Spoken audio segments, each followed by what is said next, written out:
All right, can you repeat your name? I'll start with one, and then I'll just move over here when you're up. Alrighty. More? Nate Whittaker from the Denver Post. I'm like here. Alrighty. Okay. Yeah. Anyone else? Yeah. So I have, Vicente Adenis with Fox 31. okay, so I have Fox, Denverite, 9 News, Univision, Denver Post. We're getting ready to get started here in 1 minute. Just be sure to mute yourselves. And when it comes to the Q&A portion, you can unmute yourselves by pressing *6. And I suggest that you listen on the phone instead of watching the stream to make sure you're up to date. Snap it back a little. Thank you all for being here. Just pull it back a little bit when Bob goes up. Or, Are we about ready? okay. All right. Be subtle. Okay. I'll just say it. All right, bye. I just want to start with my mask on, and then I'll take it off when we're ready. There you go. Pop the collar.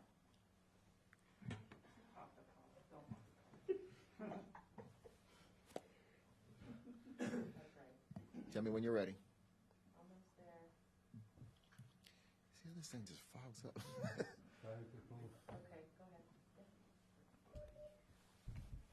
Good morning, everybody. I wanted to provide our community, an update on our current numbers and the city's reopening efforts and testing. We continue to see a troubling increase in data, and it's data that will determine the decisions we may need to make going forward. It's not the types of spikes we're seeing in places like Miami or Houston, and we want to keep it that way going forward. And so that's why we want to continue to provide these updates and continue to truly encourage our community to be aware of what's going on in our city. Our case numbers are up. Our positivity rate is going up. Hospitalizations are increasing, but we're also glad to say that our hospital capacity is holding steady. Here's where we are today. On a 7-day running average, case rates in Denver have increased from 53.7 from 2 weeks ago to 68.6 as of right now. We're hovering between 4 and 5% positivity rate, which is steady now, but not going down. We were at 2.7% in June.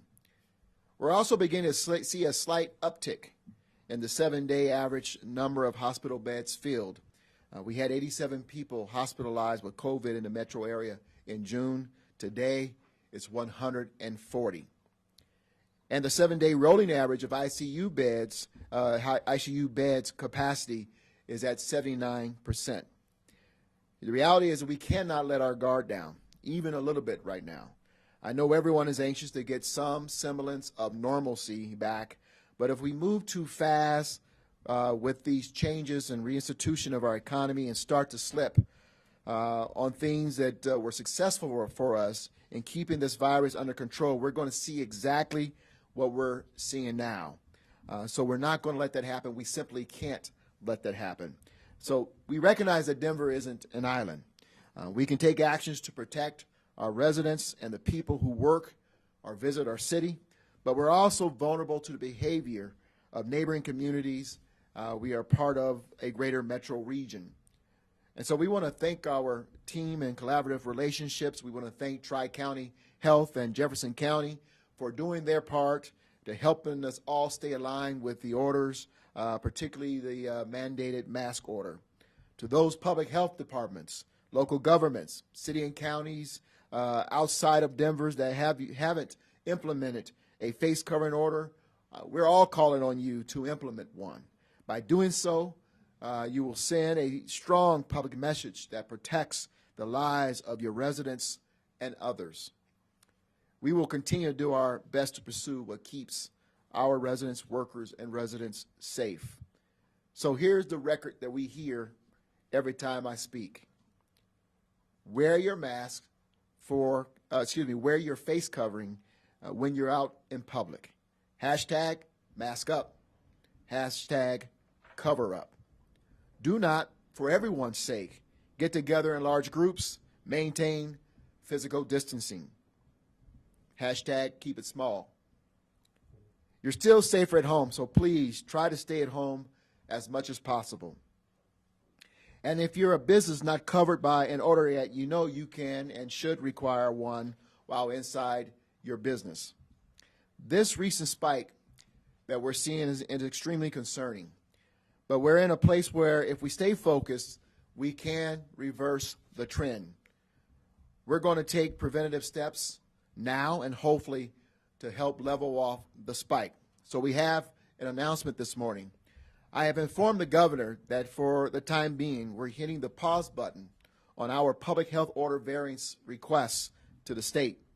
I've always said that when it comes to reopening, Denver was going to take a measured and responsible approach to those efforts. And the responsible thing to do right now is to slow down on reopening plans. That's why staying focused on doing the preventive measures is so very important right now, is how we can step by step get back to normal. And frankly, it's better to take small steps forward and even pause moving forward in order to avoid having to fall back or lose ground. I want to clearly state, if the public health guidance I get from the Department of Public Health and other health officials and partners who we call on for advice requires us to have tougher enforcement on face covering orders and caps on the number of people available in space, we will not hesitate to take such action. Bob McDonald, our Director of Department of Public Health and Environment, is here with us today.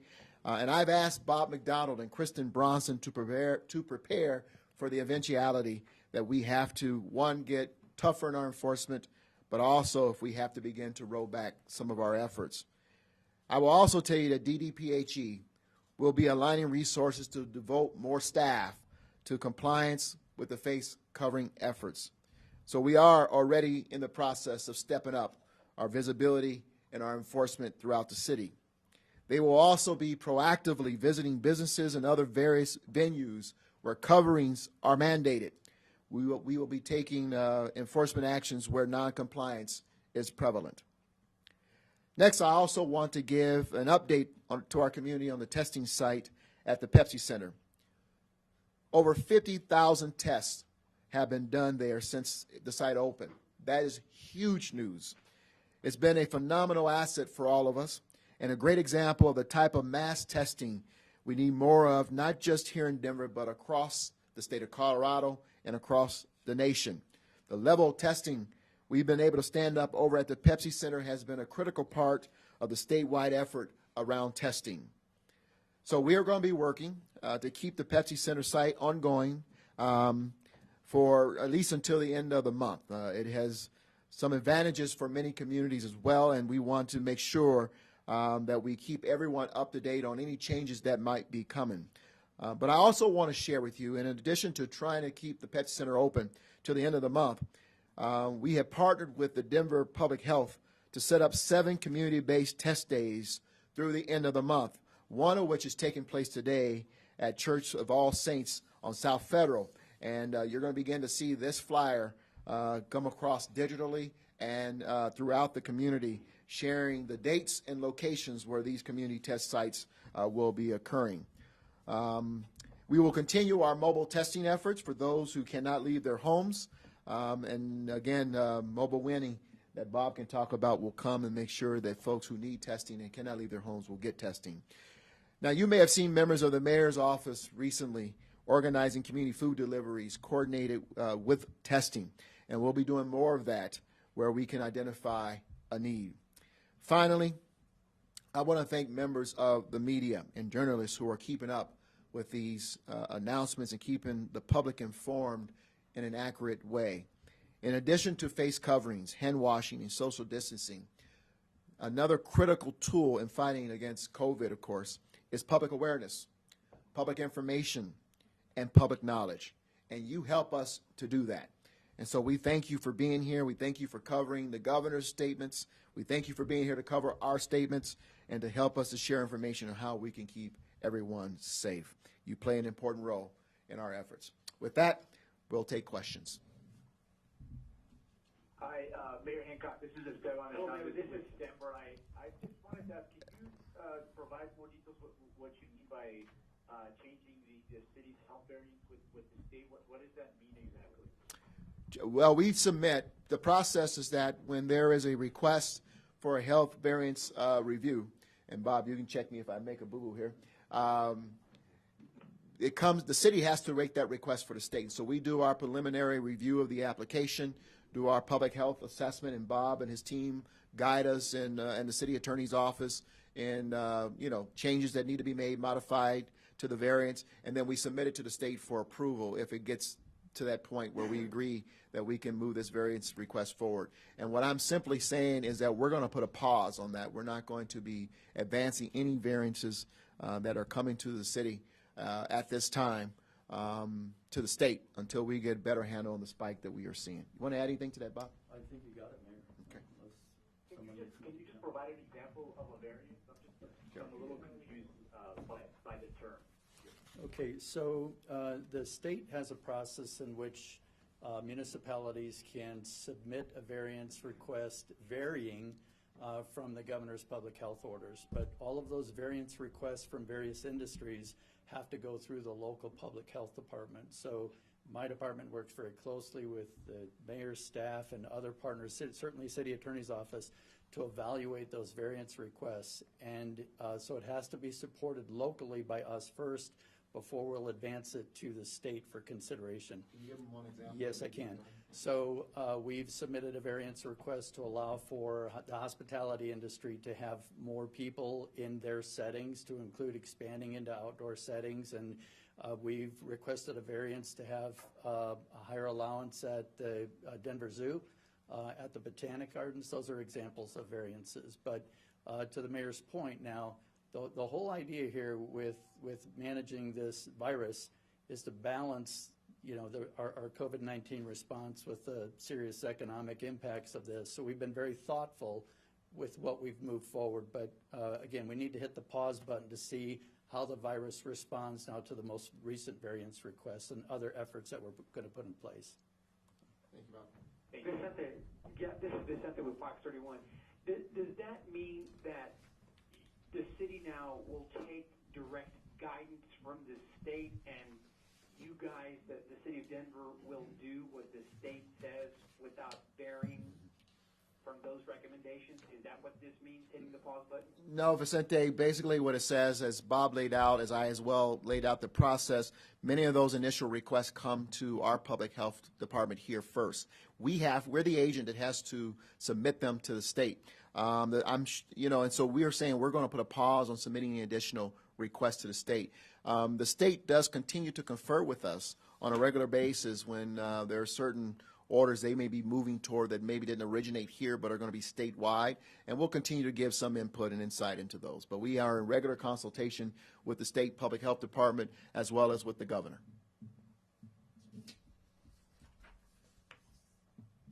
Other questions? I'll ask a follow-up question.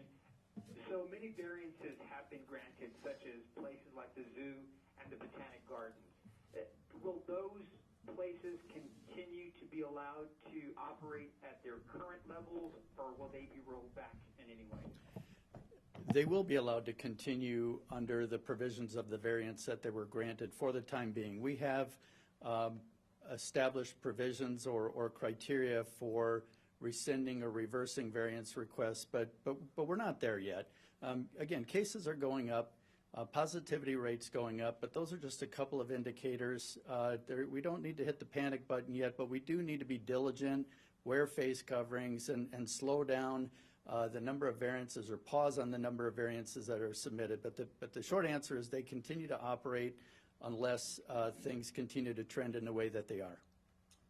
Hey, Bob, and when do you hit the panic button? What is the tipping point where you say, okay, you're at 4 and 5% right now, but at what point do you say, hey, wait a minute, we have really got to change what we're doing? Yeah, there's a number of key indicators, number of cases that we see, and we look at the doubling rate of number of cases. We look at the positivity rate on the tests that are being done. We look at the number of hospital admissions, and the mayor gave some data on all of those metrics. But none of those metrics are looked at alone. There are those 3 or 4 key indicators, but we look at many, many other things. And so if all of those criteria meet the threshold for reversing course, then we're going to have to consider that. But right now, we are not there yet. All the more important for us to pause with variances and, again, continue to wear face coverings. We don't want numbers to continue to trend the way they are, because then we all lose those privileges to go to those places that we enjoy so much in Denver. We don't want to go back to closing them up again. You know, listen, I watch with great interest my friends across the country, my friends and counterparts in Houston, Mayor Turner, in Los Angeles, Mayor Garcetti, in Miami, Mayor Suarez, and really commiserate with them on the very difficult decisions they have to make with regards to having to roll back the decisions they've made to open up their economies. And these are tough, and I know that they really struggle with them because they understand what hangs in the balance with those very difficult decisions. You know, I'm very hopeful that we continue to do what we've done here in Denver, and that is to try to pay very close attention to numbers. It's not about panicking, but as we see patterns beginning to form, what's worked for us is to get ahead of it and to try to stay as proactive as possible. And I believe pausing these variances, or at least requests to the state at this point in time, gives us an opportunity to truly just focus on what we have in front of us and try to manage it and to reverse the trends. And encouraging everyone, wear face coverings. Yes?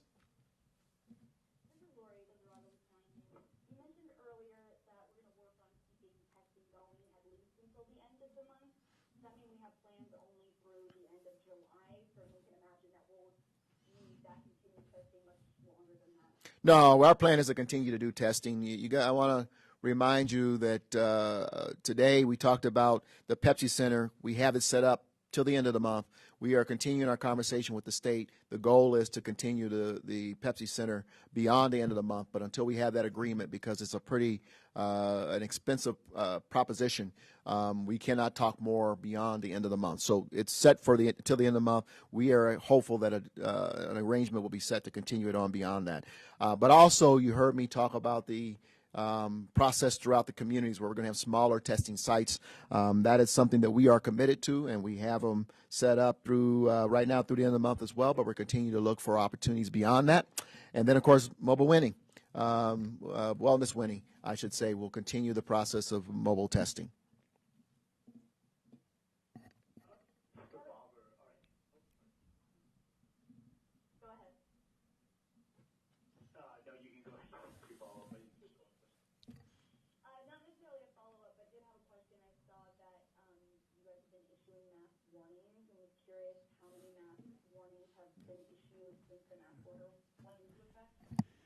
Yeah, I don't have the exact number on the number of mask warnings that have been issued. What I can tell you is that our department receives anywhere between 150 and 200 complaints a week regarding that order, the face covering order, and other types of public health orders regarding congregating and that sort of thing. And so I'm going to realign some of the resources in our department to add some staff members to the compliance team. And we're going to try to be a little bit more proactive. And for those that are where there's just a prevalence of noncompliance and they've been warned, we are going to take enforcement. This is probably the most debated public health order from the beginning. This idea of using face coverings, but the science is clear. People need to remember that even if they are not actively ill, it doesn't mean that they do not have the virus, and it can be spread from people who are not actively ill. They're asymptomatic, but not wearing a face covering. I've heard that people say to me, well, they have a right not to wear a mask. Nobody has the right to put others in harm's way, and that's what they run the risk of doing when they don't wear a face covering. So everyone, symptomatic or not, please wear a face covering when you're out. Mayor, it sounds like the city was doing a pretty good job of chipping away and reopening, and now that's sort of coming to a pause. Are you disappointed by that? I mean, do you think more can still be done, or are there additional steps? No, I think because I understand the broader picture. Not only are we testing more, but people are more active because it's beautiful outside in Denver, Colorado. There's no better place to be in the spring and summer than in Denver, Colorado. You don't have the humidity. You don't tend to have the excessive heat. It's very comfortable, and you can enjoy the great outdoors. Restaurants, restaurateurs that I've talked to are doing well. We're starting to see people get more active in business. The economy is beginning to, pick up from certainly where it was in April, May, and June. And so, no, I'm not disappointed. I think we're taking the right steps, the precautionary steps to kind of stem the tide of this trend. And it's important that we do that to keep everyone safe. But we're going to continue to monitor things, and I think it's the responsible thing to do because I'd rather do that than to have to turn back the clock and some of these decisions that we've made and have to bring the entire economy back to a halt. Mayor, Vicente here with Fox 31 again. And Bob, you were talking about stepping up enforcement. Does that mean you're going to go into businesses and find people, customers, or find workers who will be targeted for not wearing masks? Specifically, when will you start doing that? Well, we'll start doing that. Well, again, we have a heavy compliance presence, responding to 150 to 200 complaints a week. And we do respond to every one of those. Anyone who falls under that order at the individual level or the business level, if they're not doing what they can to maintain compliance, and they've been warned before, everyone is subject to enforcement at all levels. And so we'll be ramping that up in the next week. And if I may, I just want to respond a little bit to the previous question about variances and are we disappointed in seeing numbers going up? This is exactly how this is supposed to work. I mean, very early on, and we've said this from the beginning of the pandemic and when it came to Denver, we need to put a stay-at-home order in place until we see what's happening in our community and to protect our hospital system. Then you start easing up with lifting the stay-at-home order, and if you can lift up a little bit more through variances, then you do that. If it was just keeping numbers down, if it was just about public health, that's easy. We just keep everything locked up. But that's not what this is about. This is managing case numbers so that we lessen the impact on the economy. And I think we've done a great job doing that by easing up slowly to see how the virus responds. And one thing I'm trying to clarify, does this mean like if somebody's out at La Raza Park or Washington Park playing basketball or something and people are not wearing masks, will you go to those places or will you go to businesses? Where will you be focusing your enforcement efforts for mask policy? Well, the scenario you just gave, that person's not required to wear a face covering. If we get a complaint about a situation in which a face covering isn't required, we still follow up on that, not with a response to the field, but with a response to the complainant, letting them know that that's not a situation, because we want to educate people about what's required and what's not required. But we're going to respond to all complaints, and we'll educate where we get complaints, but there's not a mandate for the scenario that we're given. Can we give somebody else who hasn't asked a question yet an opportunity if there's another journalist on the line? Anybody from Univision or the Denver Post, perhaps, who would like to ask a question? Hey, this is Elena Alvarez. Can you guys hear me? The car out of Alton. Hey, yes, go right ahead, Elena. Thank you. Great, thank you. I was just wondering if there was an update on the safe open spaces. Yeah, we are. Matter of fact, I just got a briefing. We're close to a license agreement on a site that we can't talk about yet because we're going to have some conversations with some neighbors, and then we also, received some recommendations from members of City Council as well, and so we'll begin the process of vetting and looking at the potential of those sites. But the process is going, and it's hopefully in the coming days we will have at least identification and being able to publicly announce the first targeted site. Mayor Hancock, Bob, quickly before I finish my chance here, you said already that our case numbers are going up and that our positivity rate is going up. So what would have to happen in Denver beyond what's already happening with our rising case numbers and positivity rate for another stay-at-home order to be issued? I'll invite Bob up here, but from a public policy standpoint, my role as the mayor, I depend heavily on the public health experts, the scientists, the medical professionals, whose job it is to monitor these numbers and to advise me accordingly.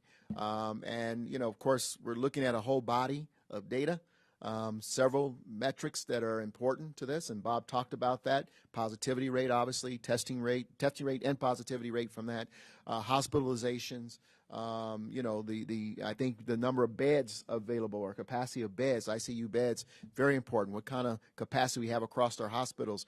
Those are things they'll bring to me, and they'll tell me, share with me if we see this number trending to a place that we have a challenge, potentially challenge managing the number of beds in our hospitals and resources for people who may fall to the virus. But they play a big role. I listen to the public health, the medical health professionals to guide us in the direction that we make the right decision for Denver.